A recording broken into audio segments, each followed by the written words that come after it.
Hey everyone, welcome to our Strong Mind, Strong Body podcast. I am your host, Angie Miller, and I am so glad you joined me here today. We are going to talk about imposter syndrome and the possibility that it might be what's burning you out. And I've talked about imposter syndrome on our podcast before, but I still hear so much feedback that this is such a powerful topic, both in the workplace, in the fitness field, everywhere we go. It's that fear of being found out. Like, what if I'm a fraud? What if people figure out that I really don't know what I'm doing? Because I feel like everyone around me somehow seems to have it together, but I don't. And I think a lot of imposter syndrome is perpetuated by social media and everybody putting the best of episode of their lives on social media, looking like they've always got it together and they're always successful. But I'm here to tell you that is not really the way it goes, and you are not alone. So I have a dear friend of mine. Her name is Samantha Gambino. She is a licensed psychologist and she's the founder of Strong and Mindful. And she's going to come on and give us her lens on how she sees imposter syndrome and how it is so notorious for causing burnout. So, welcome, Samantha. Come on in and introduce yourself. Hi, Angie. Thank you so much for having me today. It's really exciting to be here, and it's quite a wonderful topic, so I'm excited to talk about it. Yes, definitely. Tell us a little bit about Strong and Mindful because I know you started this company. I'm curious about it. Yeah, absolutely. So during COVID and kind of as an aftermath of COVID, I have always been a licensed psychologist in private practice, but I realized the need of really bringing mental health awareness and programming into businesses and into companies. So that is what I do. I work with each company with where they are and how to help them bring, whether it's support, wellness workshops, sort of trainings into the workplace because Okay. people are suffering. Yeah, definitely. And I think that it's good because I think that wellness in the workforce is a huge thing right now. So, Absolutely. yeah. And Samantha, you're in New York, is that right? Yes, I am. New York City. Okay. All right. Well, I'm in Charlotte in my house. So, all right. Well, let's deep dive here. Let's first talk about imposter syndrome. So, I always define imposter syndrome. By the way, my little puppy that's in the background, he does not suffer with imposter syndrome. He has not a fear in the world. But I feel like imposter syndrome is this just internalized fear that we have, like we're going to be exposed. At some point, somebody's going to figure out we don't know what we're doing. And we tend to think we're the only ones who have it. And I think it leads to burnout because we put so much pressure on ourselves and we can't possibly meet or live up to our own expectations. So let's kind of talk about first imposter syndrome. How do you define it, Samantha? Yeah, exactly what you're saying.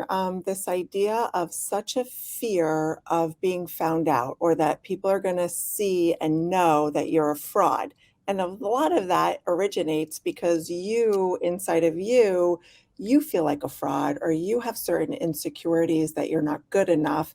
And it's a projection that other people will then find out and they will know, in quotes, you're a fraud. It creates Mhm. tremendous anxiety. Yeah. I love the word projection because I think you're spot on. And so much of miscommunication is projection. It's based on our own insecurities. We assume other people think we look bad because we feel bad, or we assume that they think we don't know what we're doing because we think we don't know what we're doing. We project onto other people our deepest fears and insecurities. And you and I both know as clinicians, that's what gets in the way of communication so many times. It's like you say to a partner, she didn't even say that, or he didn't even say that.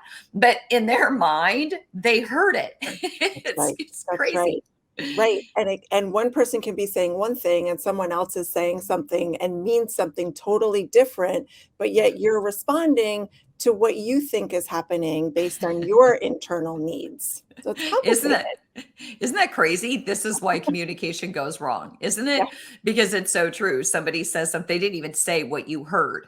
that's And you're right. like, somehow between what you said and what this person heard, there's a complete disconnect. And it's That's right. getting into where that disconnect is. That's right. So let's talk about burnout then. Burnout's a really big overused word, and people are like, oh, self-care for burnout. Well, a bath isn't going to prevent burnout. A bath might feel good, but it's not going to fix all our ailments. So how do you define burnout? When I think of burnout, there, and you're right, it is so overused in today's culture, right? Everyone's burnt out. I'm burnt out from this, I'm burnt out from that. Burnout, though, is actually something that is related to your job and to work. And there's three defining characteristics. There's a physical and emotional exhaustion, it's a sense of depersonalization, and the third criteria is cynicism. So those are the three defining characteristics of burnout. Okay, let's go there for a minute. So I feel Let's like do it. everybody goes, okay, physical and emotional exhaustion, get that, check, check, Right. check. Check. And then cynicism. I'm loving this one. Cynicism, because I feel like when I think of cynicism, I think, yeah, people become, I define it like edgy, like somebody peeled your Yes. skin off. And it's Yep. like you're just edgy and raw. And Yep. everything just makes you cynical because you're just not your best self. That's right. You're irritable, right? You're like your fuse is very short. You're ready to kind of bite. Yeah. Also, it's this feeling of like, why bother? Like, why should I do this? What's the point? Um, That's a kind of defining characteristic of burnout when you're sort of like, what is the point of this? Like, and I think that relates to people feeling also like, what's the purpose? And when you lose your purpose, right, or the joy in what you're doing or your work, that's a sure thing, like a straight kind of ride to burnout. So the cynicism is kind of that attitude that sets in. You're irritable, everyone bothers you, you can't be bothered, right? What's yeah. the point? This doesn't matter. The big picture, there's like no big picture that you're working towards. All of that Yeah. is like how I think of cynicism in this respect.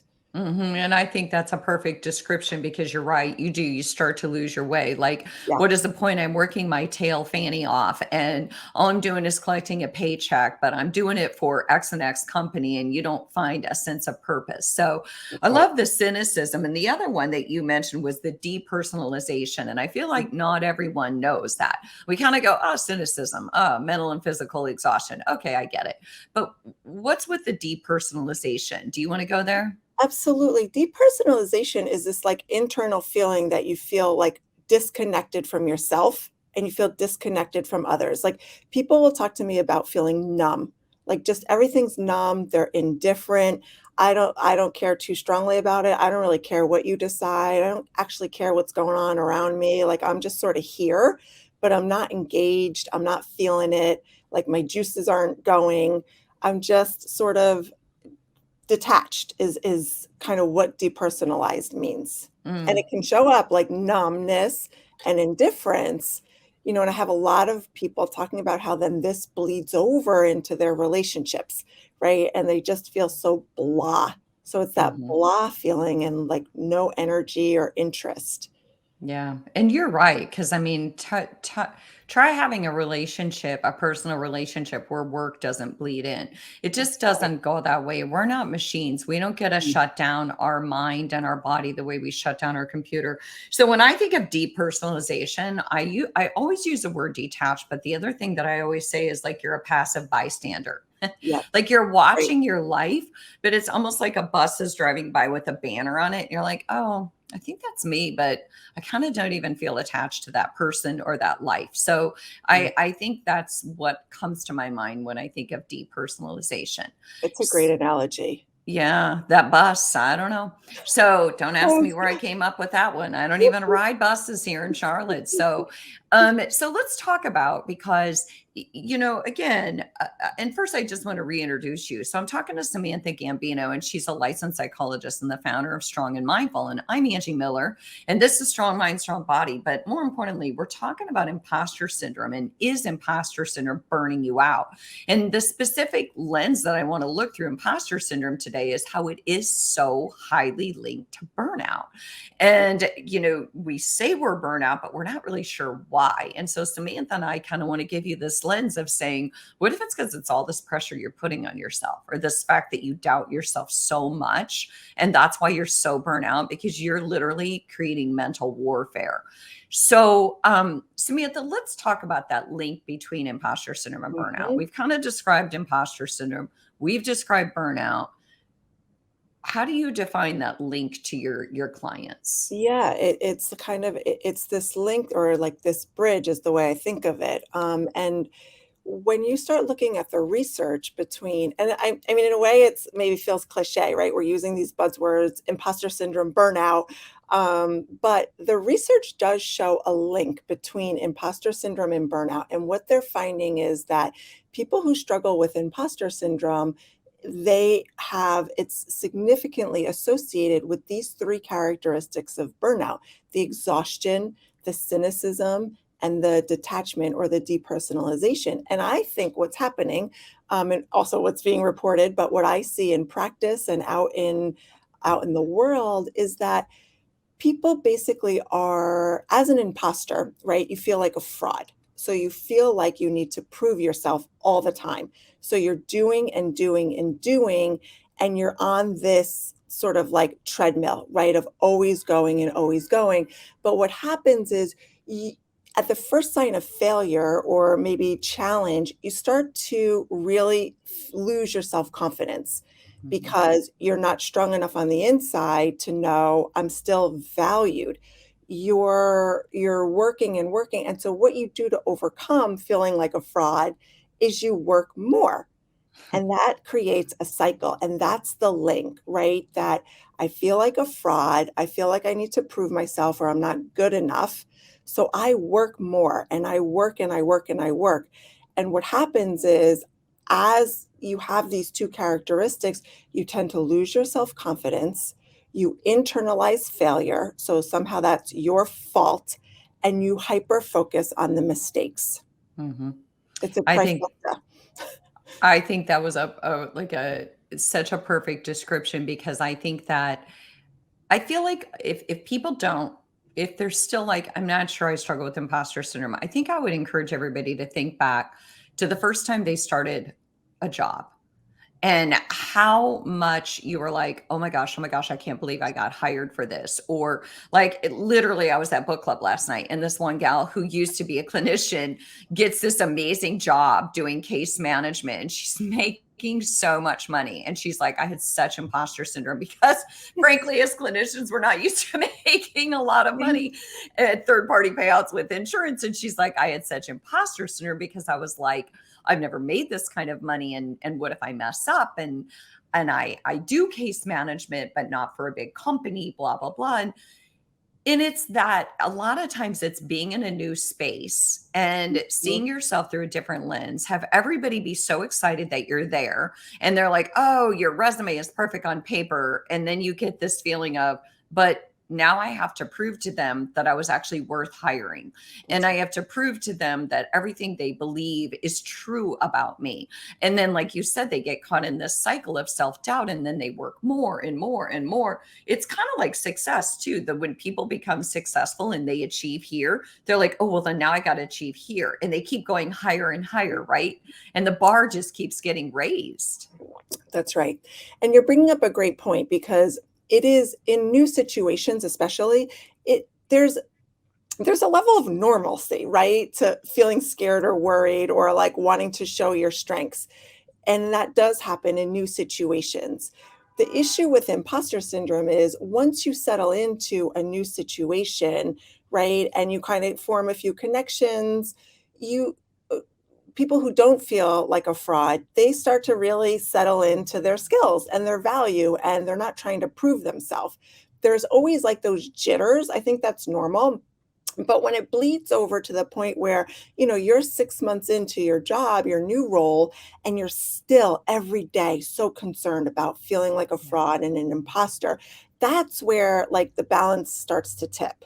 Yes. So I want to just normalize some of those feelings too, because who isn't like scared in new situations or worried or concerned, right? Exactly.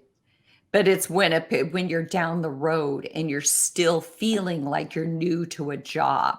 And that's why I think that analogy I use because it's like, yes, if you're new, that's one thing. But if you're 6 months, a year down the road and you're still feeling that, now you know that you're full on into those feelings of imposter syndrome. And the other thing that I think is worth bringing up, Samantha, is how linked this whole like burnout imposter syndrome cycle is to perfectionism, and how that whole, like, it all kind of goes together in one big icky pot, because we keep striving for perfection versus just good enough. And then that even drives burnout, right? Absolutely. I mean, what is like absolutely astounding to me is that the research basically shows that the cohort, right, or the sort of profile of someone who suffers from imposter syndrome, usually it's female, it's skewed in that direction. It's highly educated females, it's perfectionistic females, right, who want to do a good job, and it's highly successful women. So you've got these well-educated, highly successful, smart, bright, competent, capable women who work hard, right, and try to be good at things and be perfect. That is sort of the cocktail for imposter syndrome. I mean, and it's astounding because you would think someone who is successful and well educated and presents as strong and capable, that they wouldn't feel these things underneath. But I think it speaks to how common this phenomenon is. And then it fuels the cycle, right? Work, work, work to prove myself. Then you look back and you're just exhausted and you start to like have that feeling like, I hate my job. I don't want to go Mhm. in. What's the point? Why bother? Nothing changes. I'm not making a difference. And then you're Yep. you're burnt out. Or no one appreciates me, No when one in truth, appreciates me. it's because you're not hearing the positive accolades. That's right. You're that Teflon is making you not hear anything good, but the Velcro, any little nuance or suggestion that anybody gives you is just, oh, point in fact, see, I knew I wasn't made for this job. That's right. And any little positive construction, it's like, nope, can't have it. That's And right. it's interesting that you say that about females who are educated and successful and they're smart. Incredible. And I'm glad you brought it up, because that's the thing, is we think that those women out there are rocking the world right now, and they are, but they're at home grappling with this horrific anxiety and self-doubt the whole time that they're doing it. And so, and chances are they're putting that same pressure on themselves as a mom, as partner, whatever it might be. Mhm. So it That's right. bleeds into everything, doesn't it? It bleeds into everything because there's always this like desperation in a way to have to prove your self-worth, right? So then that is done through working more and giving more and doing more. And then also what happens is people that are in this sort of situation, they start to really delay like their own personal needs. They may sleep less. They may not be exercising or eating healthier. They're grabbing Mhm. like comfort food, right? And all of that then feeds into, oh, I feel like a failure. I didn't get to the gym. I ate like terrible last night, or I gained 5 pounds, or this, and Mhm. it fuels a cycle of the negativity. So it bleeds over also into one's personal life. And like I mean, you brought up self-care. When I think of self-care, I do think of eating healthy. I think of things that promote your health, social connections, right? So there's no time for social connections if Mhm. you always have to prove yourself and be Yes. productive, because meeting someone like, right, if we meet for coffee, I'm not trying to prove myself to the world, or like, I mean, at least me personally, I'm not posting all of this on social media and this. So that gets taken off the list of things that are important. Yeah. I think that was so well said. And, for those of you just joining us, again, I'm Angie Miller. This is Strong Mind, Strong Body. I'm talking to Samantha Gambino. She's a licensed psychologist and the founder of Strong and Mindful. And we're talking about why imposter syndrome burns you out. And, guys, I have to tell you something. I feel like I like this topic so much because it's been such a journey for me personally. And if I were to be completely honest, I'd say my first experience with imposter syndrome was a bazillion years ago, before anybody even knew what it was or identified it. I was the first person in the history of my family to go away to college. And I'm still the first person to get a master's degree. And so I went through imposter syndrome at college. Like, what am I doing here? I don't even know how to do this college thing. And what is this Greek community? And what does this look like? And how do I apply for, whatever. And then I went through it in my first job. I started to teach school and, oh, I've got a career and I don't know how to have a career. And everything. I start NASM and I get imposter syndrome. Oh, the team is brilliant. What if I don't belong? And so I feel like it's interesting because the more high achieving you are, the more you're going to push yourself. And the more you're going to push yourself, the more you're going to find yourself super uncomfortable. And guess what? That's when it kicks in. And so you just have to lean in and say, okay, Angie, do a self check. If you didn't push yourself, if you weren't so committed to excellence, you wouldn't be in these situations where you're uncomfortable and you wouldn't have imposter syndrome. But guess what? You wouldn't have what you have. And so I think we have to do self checks once in a while. And that didn't come on my own. It came with coaching, therapy, help, saying you're okay. You can do all this because you earned it. I Right. love that. I love that. So yeah. You know what I'm thinking is also like what I tell clients sometimes is, right, this idea of having to be perfect or do everything to this point of excellence. When you're a successful, strong, capable, highly educated female, right, or person, I don't want to be gendered here, but when you're strong and smart and educated, right, your level of excellence is so incredibly high, Mhm. so that there's this continuum, right? That's not actually the general sort of level of excellence in the world. That's yours is actually much higher than Right. like the general population, right? And people say, I don't want to be the general population. I get that, but at the same point, the level of excellence for the general population is also incredibly high, right? Yes. So we have to sort of realign our expectations to know my level of excellence is too high. It's not good for me, right? It causes me to burn out. I need to be in the level of excellence of the mainstream population, which is still a wonderful place to be. Because if I Right. push myself to the apex, right, I am hurting myself internally. So it's always Yes. this like you're titrating, right? Like your level of excellence and sort of how much you're pushing yourself and neglecting yourself or not. Does that make sense? Oh, it for sure does. And I think, and it's funny because I have, my family always balances me out. Maybe not in the kindest way, but my sisters might be known to say things like, "Who are you? How did you become a part of us? Because what you do, what we do, and you're never satisfied." So I'm not sure where you came from, Angie. But it does give me a little bit of balance. Leave it to Yes. sisters. And then where I'm like, yeah, what am I doing? Like, why am I over here who am I trying to prove myself to besides myself? And I think you have to come into that idea of good enough is good enough. And my standards are pretty high. And so I'm going to have to be satisfied at some point.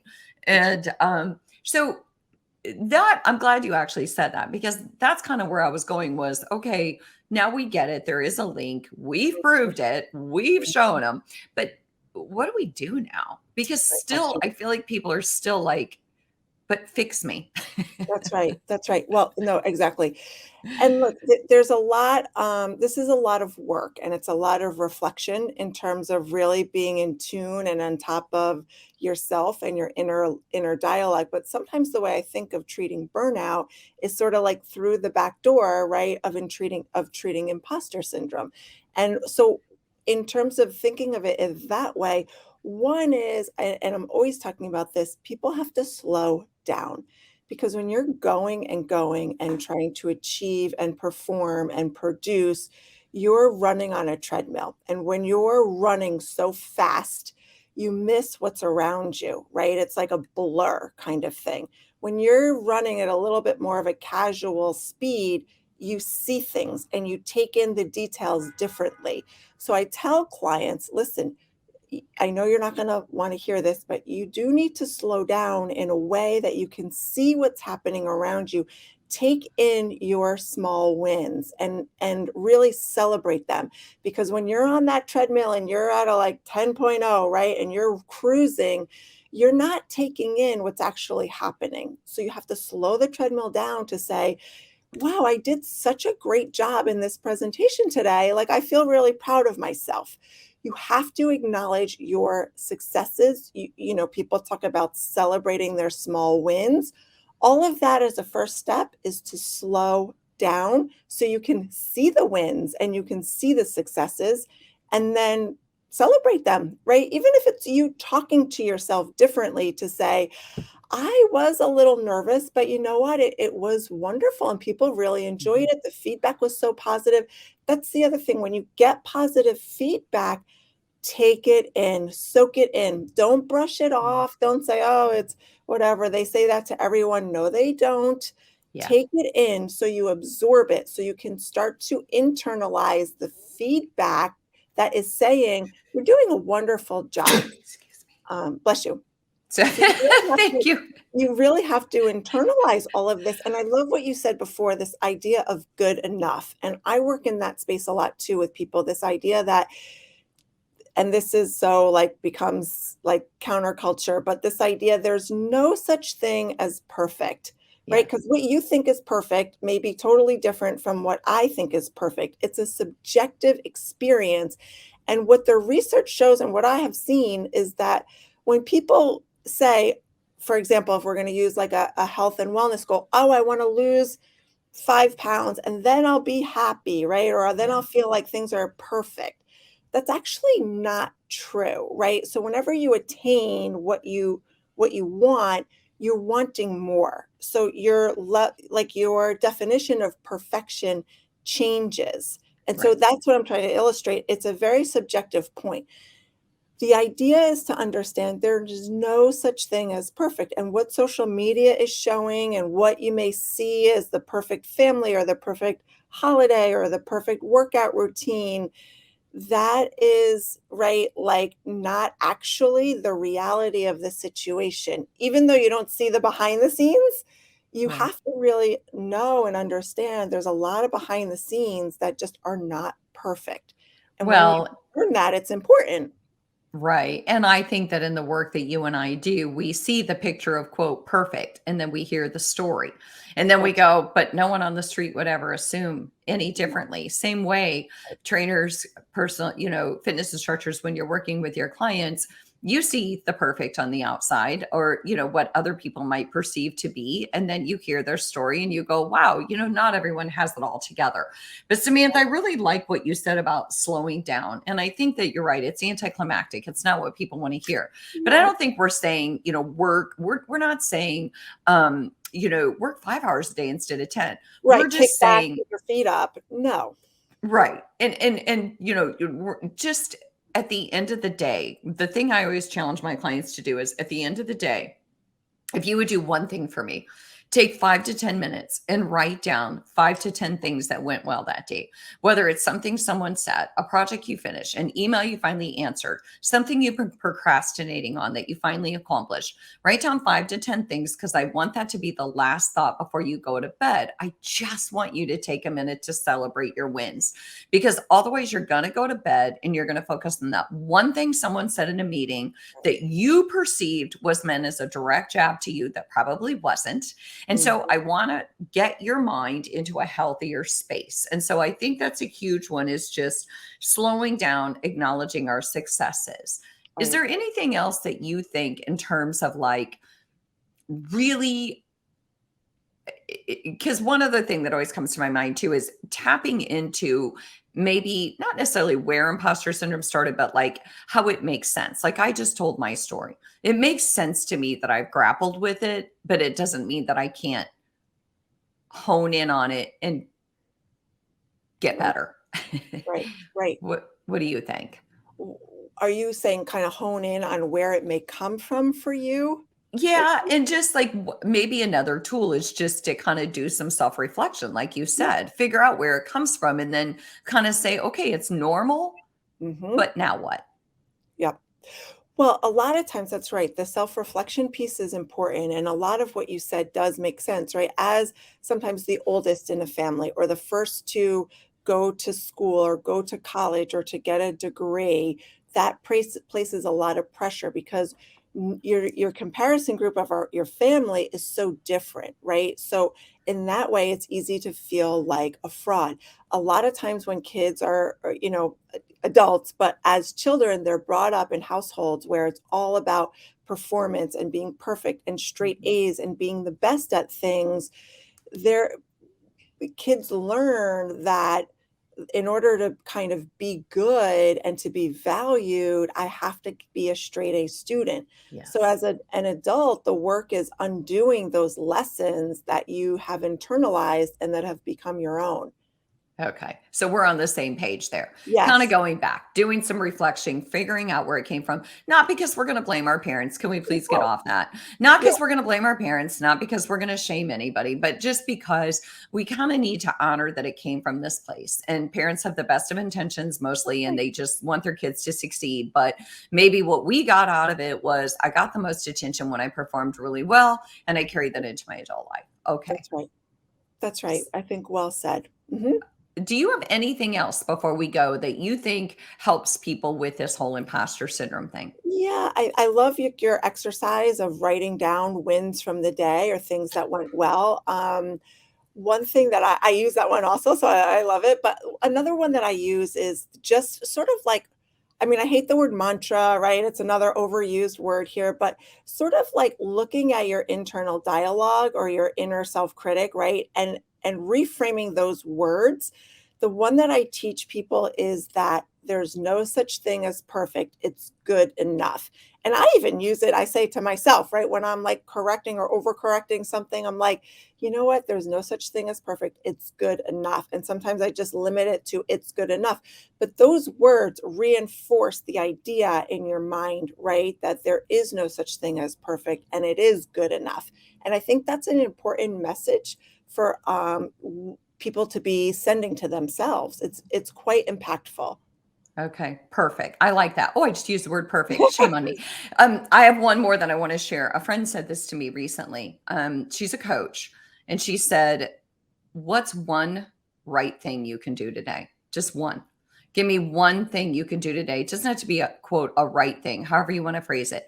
What's one thing you can do today? Just give yourself one task. And then when you do it, good job, Angie." So sometimes we're in the throes of imposter syndrome or stress or life change, relationship discord, job loss, whatever it might be. We feel like we are stuck. And so, what's one right thing you can do to move the needle even a tiny bit? And sometimes that can help us to recognize that even the smallest things can be really big things, and they can make a huge difference because it's like dominoes. So, I yeah. agree. I love that. I think it's wonderful, like advice. It's really super helpful. Yeah. Well, Samantha, I really appreciate you coming on. I love that we got to talk about imposter syndrome and Me burnout too. because I do think there's a huge link, and it's prevalent out there. There's so much of it out there. And so to all of you who struggle with trying to be perfect or trying to prove to everybody else how worthy you are, keep in mind chances are you're trying to prove it to yourself. You are worthy. And sometimes we just need somebody to come in and remind us of everything that we have achieved and kind of look at things through a different lens. So thanks so much for joining us on Strong Mind, Strong Body. I'll see you next time.